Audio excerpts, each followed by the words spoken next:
అత్యద్భుతంగా ఉన్నారండి మీరు. ఎంత అద్భుతంగా నటిస్తారు మీరు.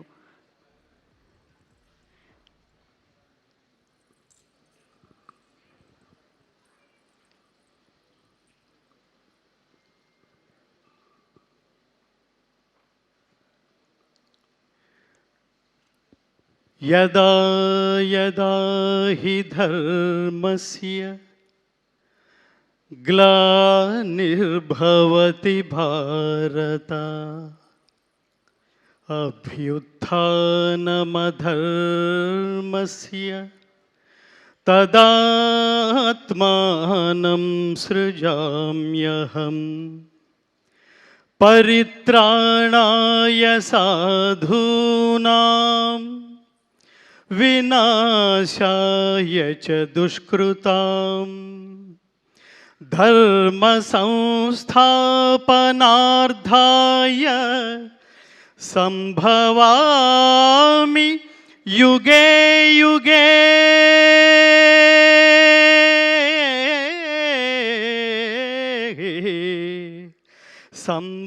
సంభవామి యుగే యుగే.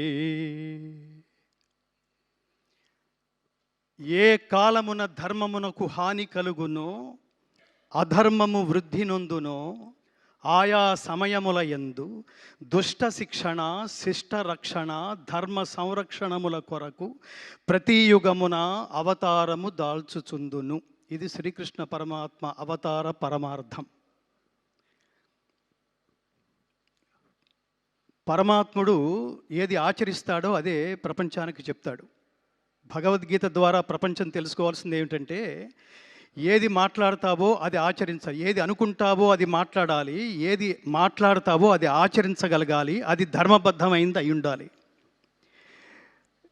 నిజానికి అసలు అన్నిటికంటే ముందు నేను ఈ శ్లోకంతో ఎందుకు ప్రారంభించానంటే, భగవద్గీతలో 4వ అధ్యాయమైన జ్ఞానయోగంలో 7, 8 శ్లోకాలు జంట శ్లోకాలు అంటారు. ఇది most important key shlokas and soul of Bhagavad Gita. మంచి చెయ్యి, దేవుడు నీతోనే ఉంటాడు. చెడు చెయ్యకు, అప్పుడు నీతోనే ఉంటాడు నిన్ను నాశనం చేయడానికి.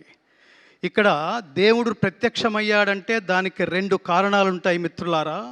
ఒకటి నిన్ను మార్చడానికి లేదా హతమార్చడానికి, అప్పుడు మాత్రమే వస్తాడు. ధర్మానికి ఖచ్చితంగా ఇవాళ కాంటెంపరీ భారతదేశంలో ఎంత అభద్రత నెలకొందో మనందరికీ తెలుస్తోంది అనేక సంఘటనల ద్వారా.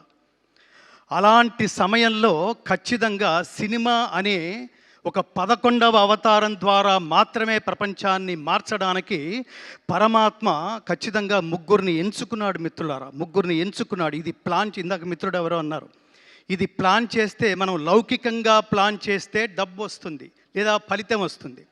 అలౌకికంగా దైవం ప్లాన్ చేసుకుంటే అక్కడ డబ్బుకి వీటన్నిటికంటే మించి సామాజిక ప్రయోజనం సిద్ధిస్తుంది. ఇన్ని సంవత్సరాల సినిమా ఇండస్ట్రీలో ప్రతి ఒక్క ప్రేక్షకుడు చూసి గర్వపడి తరించాము అనే శబ్దంతో బయటకు వచ్చిన రేరెస్ట్ సినిమా అఖండ 2. అఖండ 2 అంటే ద్వితీయం. ఇది అద్వితీయమైన హిట్ సాధించినందుకు, విజయం సాధించినందుకు పరమాత్మ మనకి ఏ అవకాశం ఇస్తాడో, ఏ ఆలోచన ఇస్తాడో దాన్ని ముందుకు తీసుకువలసిన బాధ్యత కూడా ఆయనదే. నారు పోసిన వాడు నీరు పోయడా అంటాం మనం. అలా ఈ సినిమాలో నేను ప్రారంభంలో కలిసిన దర్శకులు బోయపాటి శ్రీను గారికి చెప్పాను, soul of the film is Balakrishna garu, thought of the film is Boyapati Srinu garu, sound of the film is Thaman garu. 3 తపస్సులు. నేను ఏమని చెప్తానంటే, ఇదేదో జస్ట్ లైక్ దట్ బాలయ్య గారికి డేట్లు లేకపోతే ఇంకొకళ్ళు ఎవరన్నా సాధ్యపడుతుందా? ఇది ఇంకొకరితో సాధ్యపడుతుందా? కర్మణ్యేవాధికారస్తే మా ఫలేషు కదాచన మా కర్మ ఫలహేతుర్భూ మాతే సంగోస్తు అకర్మణి అని చెప్తుంది గీత. దీని తాత్పర్యం ఏమిటంటే, ఒక్క పని చేస్తే ఎలా చెయ్యాలో చెప్తుంది. పనిని హాఫ్ హార్టెడ్గా చేయకు నాన్న, పనిని డెడికేటెడ్గా చేయి. తత్వమసి, నువ్వే అదే చేయాలి, నువ్వే తాదాత్మ్యత పొంది చేయాలి. అలా తాదాత్మ్యత పొంది చేస్తే ఎలా ఉంటుందంటే, మా గురువుగారు చిన్నప్పుడు ఒక జోక్ చేస్తుండేవారు, రై నువ్వు ఫీల్ అయ్యి పాడితే జనాలు ఫీల్ అయ్యి వింటారా, నువ్వు పాడడానికి ఫీల్ అయితే జనాలు వినడానికి ఫీల్ అవుతారా అని చెప్తుండేవాడు. ఈ సినిమాని ఇందాక మీ మిత్రుడు ఎవరో ఉన్నారు, ఆవాహన, చాలా గొప్ప మాట అది. ఆవాహన, తపస్సు, పూర్వజన్మ సుకృతం, పుణ్యం, భాగ్యం, సుకృతం, ఇన్ని లేకపోతే అసలు ఈ త్రిమూర్తులు కలిసే అవకాశం లేదు మిత్రులారా. ఈ ఈ ఈ వేదిక నుంచి నేను ఈ ముగ్గురికి ఒక టైటిల్ ఇస్తున్నాను. మహాత్మా బోయపాటి శ్రీను గారు, మహాత్మా బాలకృష్ణ గారు, మహాత్మా సంగీత దర్శకులు తమ్మన్ గారు. ఎందుకు మహాత్మాని సంబోధిస్తున్నానంటే ఊరికే లౌకికమైన జన్మ ఎత్తితే అది చిన్న విషయం కాదు మిత్రులారా. కారణ జన్మ లేకపోతే ఇది థాట్ కూడా రాదు, మనకి ఈ థాట్ కూడా రాదు. ఎవడు నహి కళ్యాణకృత కశ్చిత్ దుర్గతిని తాత గచ్చతి అంటాడు. ఎవడైతే స్వకల్యాణం కోసం ఆలోచిస్తాడో వాడున్నంత కాలమే వాడితో అవసరం ఉన్న వాళ్ళ మధ్యలోనే జీవించి ఉంటాడు. ఎవడైతే లోక శ్రేయస్సు కోసం ఆలోచిస్తాడో వాడు లోకాలు ఉన్నంత కాలం, ఈ ప్రపంచం ఉన్నంత కాలం ఎక్స్పైరీ డేట్ లేని పాస్పోర్ట్ లాగా మిగిలిపోతాడు. అలాంటి సినిమాని, ఎక్స్పైరీ డేట్ లేని సినిమా మీరు తరతరాలు చూపిస్తుండండి, 10 సంవత్సరాల తర్వాత చూడండి, ఈ సినిమా అదే అనుభూతి కలుగజేస్తుంది. 50 సంవత్సరాల తర్వాత చూడండి, అదే అనుభూతి కలుగజేస్తుంది. భక్తి, దేశభక్తి, కర్తవ్యనిష్ట, నిష్కామ కర్మ, చాలా అద్భుతమైన పదాలు ఇది. ఈ సినిమా నిజానికి ఎంత సాహసం అంటే, ఎంత డెడికేషన్ లేకపోతే, ఎంత ఏమంటారు దార్శనికత లేకపోతే అసలు ఫస్ట్ ఈ థాట్ వస్తుంది. ఒక ప్రొడ్యూసర్గా, ఒక కమర్షియల్ ప్రొడ్యూసర్గా, నేను ఒక సీనియర్ కమర్షియల్ ప్రొడ్యూసర్ని అనుకోండి, ఆయన ముందు బోయపాటి శ్రీను గారు కూర్చుని నేను ఒక సినిమా చేయాలనుకుంటున్నాను, ఇందులో దైవభక్తి, దేశభక్తి ఉంది అనగానే నవ్వుతాడు ఆయన. అసలు ఈ రోజుల్లో ఇది ఎక్కడ వర్కౌట్ అవుతుందండి? అలాంటిది ఈ దైవభక్తి అనే అతి జటిలమైన విషయాన్ని, దేశభక్తి అనే జటిలమైన విషయాన్ని తానే తాదాత్మ్య చెంది తానే అదే అయిపోయి అనుభూతి చెందగలిగే ఒక మహానటుడు. ఈ సినిమా చూస్తున్నప్పుడు నాకు అనిపించింది, ఎన్టీ రామారావు గారు జీవించి ఉంటే, నాన్న నేను వేదం రెఫరెన్స్ తీసుకుంటున్నప్పుడు ఆత్మావై పుత్రనామాసి, తండ్రే కొడుకు రూపంలో ఉంటాడన్నారా, నిన్ను చాలా సినిమాల్లో చూశాను కానీ ఇప్పుడు ఖచ్చితంగా నా అంశే కనిపిస్తోంది నాన్న అని ఎన్టీ రామారావు గారు ఖచ్చితంగా హక్కుని చేర్చుకుని ముందు నమస్కారం చేసేయానికి హక్కుని చేర్చుకుని ఉండేవాళ్ళు. అంత అద్వితీయంగా అసమాన ప్రతిభను సృష్టించి, తర్వాత కర్మ అనే దానికి ఇంకొకటి ఏమిటంటే, ఒక కర్మ అంటే పెద్ద పదం ఏం కాదు, కర్మ అంటే పని, కర్మ అంటే వర్క్, కర్మ అంటే నీ డ్యూటీ. ఈ పని చేస్తున్నప్పుడు బాగా గుర్తుపెట్టుకోండి మిత్రులారా, అది ఒక్క మనిషికి మాత్రమే కాదు, ప్రపంచంలో ఎవరు ఏ సబ్జెక్ట్ తీసుకున్నా దాంతో తాదాత్మ్యత చెంది చూసేవాళ్ళు వీడు దీనికోసమే పుట్టాడురా అనిపించే అనుభూతి కలిగించేట్టు చేయాలి మిత్రులారా. First point. కొంతకాలం తర్వాత ఎవడూ శాశ్వతం కాదు, నేల రాలిపోతాం మనం. నేల రాలిపోయినప్పుడు మనల్ని దర్శించడానికి వచ్చిన వాళ్ళు కూడా పడిపోయిన ఆ శరీరం దగ్గర వీడు దీనికోసమే పుట్టాడురా, there is no replacement for this greatest personality అని అనిపించుకోవాలి. ఈ చిత్రానికి సంబంధించి బాలకృష్ణ గారు కాకపోతే అసలు ఎన్నెన్ని గొప్ప అటు కమర్షియల్గా ఆ గొప్ప డైలాగులు రాశారు ఆయన. అట్లాగే ఈ వేదాలకు సంబంధించి, ఉపనిషత్తులకు సంబంధించి శ్లోకాలు, స్తోత్రాలు. రామారావు గారు మహావీర హంవీర హేమాద్రి ధీర ధరాజాత సౌమిత్రి సంవేశితాత్మ మహాత్మా ఆంజనేయ అని పాండవ వనవాసంలో ఆయన అన్న డైలాగు నాకు గుర్తొచ్చింది. ఎంత అద్భుతమైన, బాలకృష్ణ గారికి ఈ సందర్భంలో ఒక కాంప్లిమెంట్ ఇవ్వాలి. డైలాగు అన్ని గాత్రాల మీద, గాత్రం అంటే శరీరం, గాత్రం అంటే గొంతు, అన్ని శరీరాల మీద పండది మిత్రులారా. ఇది నేను తపస్సులో నుంచి మాట్లాడుతున్న మాట. నాకు కనుక నేను కొన్ని దశాబ్దాలుగా కేవలం భగవద్గీత స్వార్థరహిత ఉత్తమ సమాజం కోసం, సమాజ నిర్మాణం కోసం భగవద్గీత ప్రచారమే ధ్యేయంగా నడుస్తున్న నా తపస్సులో ఎంతో కొంత శక్తి కనుక లభించుంటే ఆయనకి ద్విశతాయుష్మాన్ భవ అని ఆశీర్వదించాలనిపిస్తుంది బాలకృష్ణ గారు. ఇందులో ముఖ్యంగా కేసరినందన దానవ భంజన రుద్ర సముద్భవ తేజో విరాజత గదాదండ మండిత హనుమా నమోన్నమః అని అతన్ని గదతో ఒక తాడనం చేసి నరకలోక దర్శన ప్రాప్తిరస్తు అంటున్నప్పుడు థియేటర్లో ప్రతి ఐటమ్కి, ప్రతి యాక్షన్ సీన్కి నేను థియేటర్లో ఒక పారవస్యం చూశాను మిత్రులారా. కమర్షియల్ డైలాగులకి, కమర్షియల్ పాటలకి థియేటర్లో లేచి చప్పట్లు కొట్టడం, డ్యాన్సులు చేయడం చూశాను. కానీ బాలకృష్ణ గారు అట్లా దుర్మార్గుల్ని త్రిశూలం మెడ చుట్టూ తిప్పుకుంటూ ఒక్కొక్కడిని నరుక్కుంటూ వెళుతున్నప్పుడు, దానవ సంహారం చేస్తున్నప్పుడు థియేటర్లో పూనకాలు రావడం నేను ప్రత్యక్షంగా చూశాను మిత్రులారా. అది ఆ మహానుభావుడి నటనా వైదుష్యం. దీనికి నేను హృదయపూర్వకంగా కృతజ్ఞతలు తెలియజేస్తున్నా. ఇందులో ఉన్న 2 కళ్ళు లాంటి ప్రధానమైన అంశాలు, ఒకటి దైవభక్తి, 2 దేశభక్తి. ఈ సందర్భంగా ఈ కెమెరాల ముందు నుంచి నేను ప్రపంచానికి ఒకటి చెప్పాలనుకుంటున్నా. ఈ జనరేషన్లో తల్లిదండ్రులకి పిల్లలకి చాలా గ్యాప్ ఉంది మిత్రులారా. అసలు వాట్ ఈ సనాతన ధర్మం అంటే తెలియదు. ధర్మం అనే పదానికి అసలు అర్థమే తెలియదు. ప్రతివాడు ఉదయం 7 గంటలకు లేచి సాయంత్రం ఇంటికి 11 గంటలకు చేరుకునేంత వరకు నా జేబెంత నిండిందని మాత్రమే ఆలోచిస్తున్నారు తప్ప ఈ దేశంలో పుట్టినందుకు వాట్ నెక్స్ట్, నేనేం చెయ్యాలి, నా కంట్రిబ్యూషన్ ఏమిటి. ఇవాళ నేను హ్యాట్స్ ఆఫ్ అని ఈ ముగ్గురికి చెప్తుంది ఏంటంటే, ఈ సినిమాని డబ్బు కోసం, సినిమా తర్వాత వచ్చే ఆదాయం కోసం, హిట్ కోసం, ఆ శబ్దం వినడం కోసం చేయలేదు మిత్రులారా. ఈ దేశంలో పుట్టినందుకు ఈ దేశం రుణం తీర్చుకోవడం కోసం this is the greatest contribution ever from the cinema film industry. అంతటి గొప్ప సినిమా. ఈ గొప్ప సినిమాని నేను ఈ వేదిక నుంచి ప్రజాబాహుళ్యానికి ఆల్రెడీ థియేటర్కి వెళ్ళిన వాళ్ళందరూ వాళ్ళు అత్యద్భుతంగా ఒక గొప్ప అనుభూతితో, నిజానికి నాతో పాటు నాకు ఆ రోజు బోయపాటి శ్రీను గారు పిలిచి మీరు ఎంతమందిని అయినా తీసుకురండి గురువు గారు అంటే నేను 15 మందిని తీసుకెళ్ళా. ఈ 15 మందిలో రకరకాల వాళ్ళు ఉన్నారు. నా జర్నలిస్ట్ బుద్ధితో ఆ 15 మందిని తీసుకెళ్ళా. ఇందులో ఆర్టిస్టులు ఉన్నారు, ఇందులో డ్రైవర్స్ ఉన్నారు, ఇందులో నా భార్య ఉంది, డాక్టర్స్ ఉన్నారు. సినిమా అంతా అయిపోయిన తర్వాత ఈ అనుభూతి నా ఒక్కడిదేనా, వీళ్ళది కూడానా, వీళ్ళేం చెప్తారు అని అడిగినప్పుడు అందులో ఒక ఆర్టిస్ట్ సీతాకాంత్ ఇక్కడ ఎక్కడన్నా ఉన్నారా, నిలబడండి స్వామి, is a great artist from film industry. అతను సినిమా చూస్తూ ఇది విమర్శనాత్మకంగా చూస్తున్నాడు, ఎక్కడ కనెక్ట్ కాగలనా అని.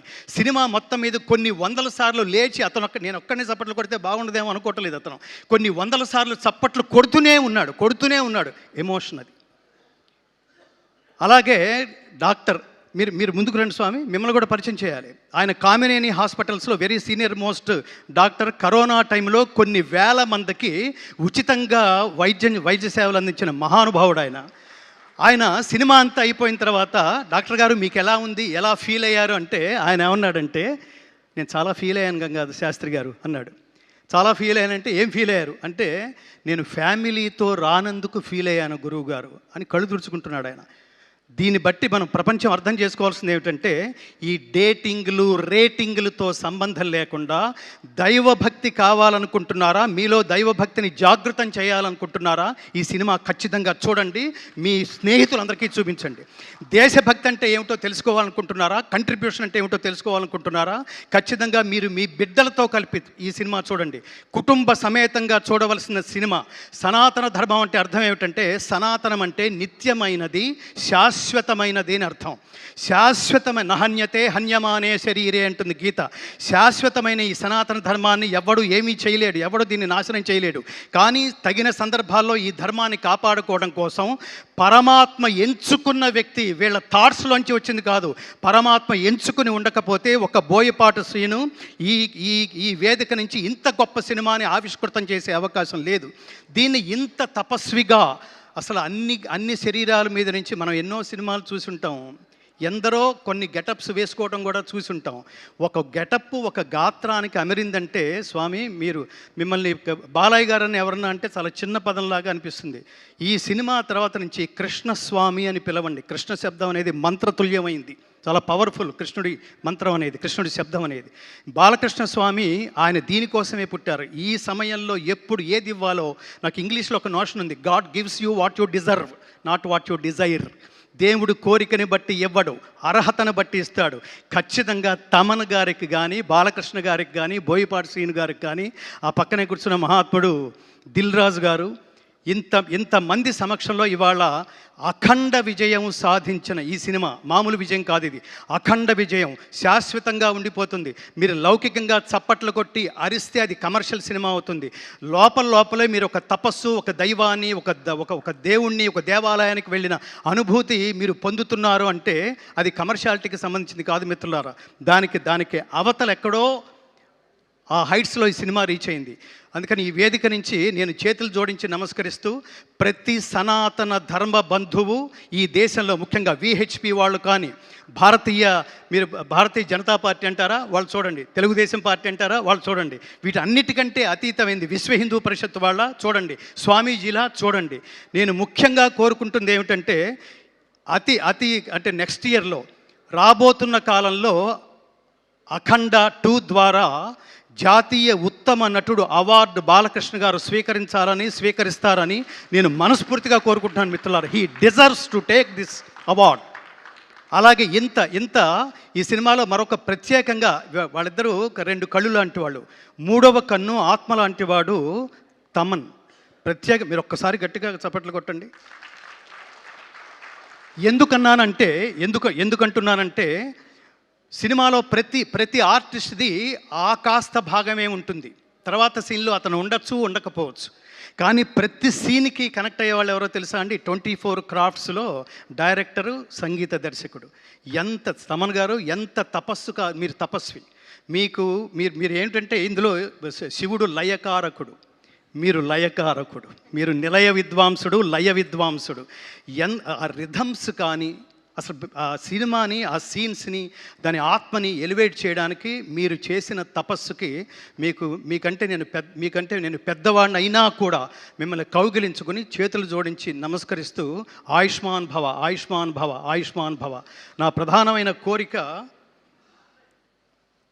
బోయపాటి శ్రీను గారు బాధ్యతతో తీసిన సినిమా, దీని ప్రేక్షకులందరూ మిస్ కాకుండా బాధ్యతతో చూసి తీరవలసిన సినిమా అని ప్రకటిస్తూ, ముఖ్యంగా యువతరం, నా బెంగంతా యువతరాందే. ఈ దేశం నుంచి చదువు పేరుతో ఇతర దేశాలకు వెళ్ళి అక్కడ చదువుకుంటున్నప్పుడు, నువ్వు భారతదేశం నుంచి వచ్చానంటున్నావు కదా నాన్న, భారతదేశం గొప్పతనం గురించి 2 నిమిషాలు చెప్పగలవా అంటే మన పిల్లలు మన దేశం గొప్పతనం గురించి 1 నిమిషం కూడా చెప్పలేని పరిస్థితిలో ఉన్నారు మిత్రులారా. హిందూ తల్లిదండ్రులు తమ బిడ్డలకి సనాతన ధర్మం గొప్పతనం ఏమిటో తెలియదు. హిందూ అంటే అర్థం సర్వజన బంధువు అని అర్థం. ఈ దేశంలో పుట్టినందుకు నేను గర్వపడతాను మిత్రులారా. ఎవరిలోనైనా కలిసిపోగలిగేది, ఎవరినైనా తనలో కలుపుకోగలిగేది ఒక్క హిందువు మాత్రమే, ఒక్క భారతీయుడు మాత్రమే. ఇది ఖచ్చితంగా తెలియాలి. ఇది తెలియాలంటే భగవద్గీత నాకు ముఖ్యంగా ఇందులో ఆ 2 శ్లోకాలు చాలా కీలకమైన సన్నివేశం.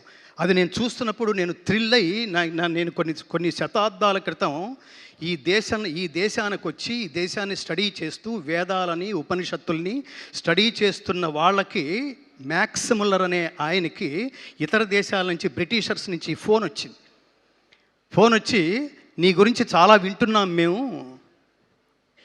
భారతీయుల్ని చెప్పు చేతల్లో పెట్టుకుని కాళ్ళ కింద వేసి తొక్కి వేయాల్సిన నువ్వు ఏమిటి, వేదాలు ఏమిటి, ఉపనిషత్తులు ఏంటి, భగవద్గీత ఏంటి, ఇవన్నీ స్టడీ చేస్తున్నావు ఏమిటి, మాకు తెలుస్తోంది ఇది అంటే, అతను ఏమన్నాడటంటే భారతదేశాన్ని దెబ్బ కొట్టాలంటే, మనం పూర్తిగా వశపరుచుకోవాలంటే వాళ్ళ మూలాల్లోకి వెళ్ళి, వాళ్ళ మార్గంలోకే వెళ్ళి, నేను బయటవాణ్ణి కాదు, నేను మీ వాణ్ణే.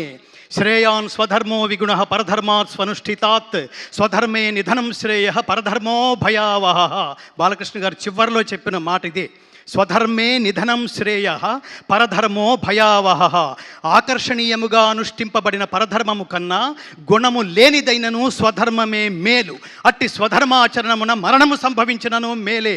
నేను దేహం కోసం కాదు, దేశం కోసం అని నిలబడ్డ అఖండ క్యారెక్టరు జస్ట్ సినిమాతోనే ఎలా ముగిసిపోతుందండి. అఖండమైన విజయంతో పాటు అఖండమైన కీర్తిని కూడా సంపాదించి పెట్టదు, అందులో డౌటే లేదు. నమే భక్త ప్రణశ్యతి, నా భక్తుడికి ఎన్నటికీ నాశనం లేదు అని చెప్తాడు కృష్ణ పరమాత్మ.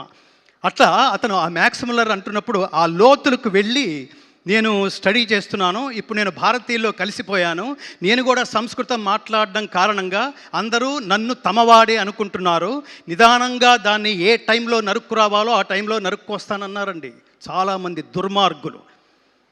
ఈ దేశానికి దుర్మార్గుల దుశ్చేష్టల వల్ల కలుగుతున్న నష్టం కంటే మేధావుల నిర్లిప్తత వల్ల కలుగుతున్న నష్టం ఎక్కువ. అందుకని సినిమా అనేది ఎంటర్టైన్మెంట్ కాదు, ఎన్లైటైన్మెంట్ అని నిర్లిప్తంగా ఉండకుండా నా కంట్రిబ్యూషన్ అని ఇంతకాలం ఇంకోటి స్వామి, ఇంత తక్కువ టైంలో ఇంత హెవీయెస్ట్ సబ్జెక్ట్ని 8 నెలల్లో పూర్తి చేయడం అనేది హ్యాట్స్ ఆఫ్ స్వామి, హ్యాట్స్ ఆఫ్. చిన్న విషయం కాదు అది. కాబట్టి నేను ప్రజల్ని కోరుకుంటున్నది, ఈ దేశంలో పుట్టిన, ఈ దేశపు గొప్పతనం తెలుసుకోవాలనుకున్న ప్రతి ఒక్కడూ ఈ చిత్రం చూసి తీరాల్సిందే. ఇది నేను బాధ్యత అని అండర్లైన్ చేస్తున్నా. ఈ సినిమాను చూడడం అనేది ఎంటర్టైన్మెంట్ కాదు, ఖాళీ ఉంటే చూస్తాను కాదు, తీరుబడి చేసుకుని మరి ఈ సినిమా చూడండి. తల్లిదండ్రులారా మీరు సినిమా చూడండి, మీరు మీ బిడ్డలను తీసుకువెళ్ళి చూడండి, మీ పక్కింటి వాళ్ళకు కూడా చెప్పండి. ఈ సినిమాకి మౌత్ పబ్లిసిటీ చాలా అవసరం. Don't miss this film. చిన్న వాటికి ఐ మిస్ యూ అని మాట్లాడతాం, నాన్ సెన్స్ చెత్తా చెదారాలు వాటికి కూడా మిస్ యూ అంటాం మనం. కానీ ఈ సినిమా మిస్ అయినట్టే మిత్రులారా, మిస్ అయినట్టే. జీవితంలో మీరు జాగృతం వాట్ నెక్స్ట్, నేనేం చెయ్యాలి అనుకునే ప్రతి వాళ్ళలోనూ ఆ జ్ఞాన సంపదని జాగృతం చేసే మహాద్భుతమైన సినిమాని నేను ఈ కాలంలో నా బిడ్డలతో సహా, నా తల్లిదండ్రులతో సహా నేను చూసి పరవశించే మహద్భాగ్యాన్ని నాకు కలగజేసినందుకు బోయపాటి శ్రీను గారు మీకు చాలా కృతజ్ఞతలు, శతనమస్కృతులతో మీకు కృతజ్ఞతలు. అలాగే కారణజన్ముడైన బాలకృష్ణ గారికి ఇంతటి అమేయమైన, అద్వితీయమైన, అఖండమైన, అగణితమైన, అప్రమేయమైన ఇంతటి మహోత్కృష్టమైన పర్ఫార్మెన్స్ అని ఎందుకంటున్నానంటే, ఆయన గెస్చర్స్లో ఈ పర్టికులర్ అఖండ 1 కానీ 2 కానీ నేను ఒక్క నిమిషంలో ముగిస్తాను, నేను బోర్ కొట్టట్లేదు అనుకుంటున్నాను. ఆయన ఈ దేశం గొప్పతనం చెప్తూ అఖండ 1లో ఆ పోలీస్ ఆఫీసర్కి చెబుతూ 2 అడుగులు ముందుకు వేసి 3వ అడుగు అలా నిలబెడతారండి ఆయన. అలా నిలబెడుతున్నప్పుడు వెనక అతను రియాక్షన్ ఇలా చూస్తాడు. అలా పరికించి చూస్తున్నప్పుడు ఆయన పాదాల కింద నుంచి చీమ వెళుతూ ఉంటుంది. అక్కడ ఆయన క్యారెక్టర్ చెప్పాడండి, ఆయన ఆలోచన విధానం, కథానాయకుడు ఆలోచన విధానం. చీమకు కూడా హాని తలపెట్టని ఈ మహాత్ముడు దేశానికి హాని తలపెడితే, ధర్మానికి హాని తలపెడితే ఎంత హింసకైనా అతను తెగిస్తాడు, ధర్మాన్ని కాపాడడానికే పుడతాడు అని.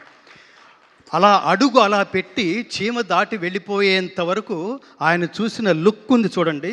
కర్మ అంటే ఏమిటో తెలుసా అండి? ఒక పని ఒకడికి ఇస్తే అతను తప్ప ఇంకెవరూ చేయలేరు అనిపించుకునేట్లుగా ఆచరించటమే కర్మ అండి. అది బాలకృష్ణ గారు ఒక్కళ్ళే చేయగలరు, ఒక్కళ్ళే చేశారు కూడా.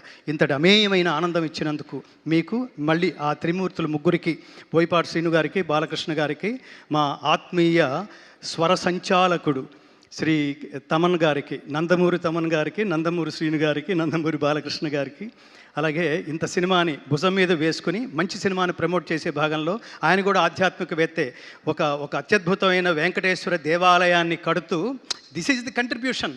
దేవాలయాలు జ్ఞాన కేంద్రాలు మిత్రులారా, జ్ఞాన కేంద్రాలు ఊరికే దండం పెట్టుకుని హుడ్డీలో డబ్బు వేసి వెళ్ళిపోయేది కాదు. దేవాలయంలో దేవుడున్నాడు అనుకోవటం భక్తి, దేవుడు సర్వత్రా ఉన్నాడు అనుకోవటం జ్ఞానం.